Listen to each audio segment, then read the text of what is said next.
Hello పిల్లలు, ఇప్పుడు మనము గాలి గురించి మాట్లాడదాం. మనం ఏం తెలుసుకున్నాం? గాలి మనకు ఎంత అవసరమో తెలుసుకున్నాము. జీవచరాలన్నిటికీ అనగా మనుషులకు, జంతువులకు, మొక్కలకు వీటన్నిటికీ గాలి చాలా అవసరము.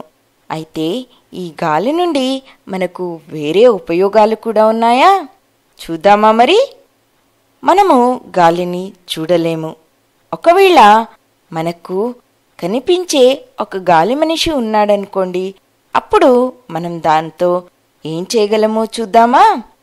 గాలి వల్ల మనకు చాలా ఉపయోగాలున్నాయి. అయితే ఈ కదిలే గాలిని మనము ఆంగ్లంలో ఏమంటామో తెలుసా? విండ్ అని అంటాము. మన గాలిపటముందే, ఈ గాలిపటము ఈ గాలి లేకుండా ఎగరలేదు. మరియు ఈ గాలి వల్లనే మనము ఓ కాగితంతో చేసిన రాకెట్ని అలా ఎగరవేయగలము. ఈ కదిలే గాలి వల్లే మన ఉతికిన బట్టలు త్వరగా ఆరగలుగుతాయి.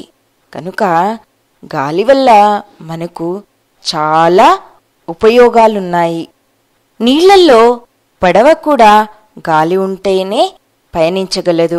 ఇంకా ఈ పారాషూట్ చూడండి, ఈ పారాషూట్ కూడా ఆకాశంలో గాలి ఉంటేనే అలా ఎగురుతూ ఉండగలదు.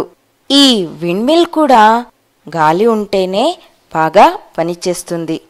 ఈ విండ్మిల్ని మనము ధాన్యాలను నూరటానికి మరియు విద్యుత్తును ఉత్పత్తి చేయడానికి మనము ఈ విండ్మిల్ని ఉపయోగిస్తాము. అయితే ఇప్పుడు మీకు అర్థమైంది కదా, కదిలే గాలి వల్ల మనకు ఎన్ని ఉపయోగాలున్నాయో. ఇప్పటికీ ఇంతే.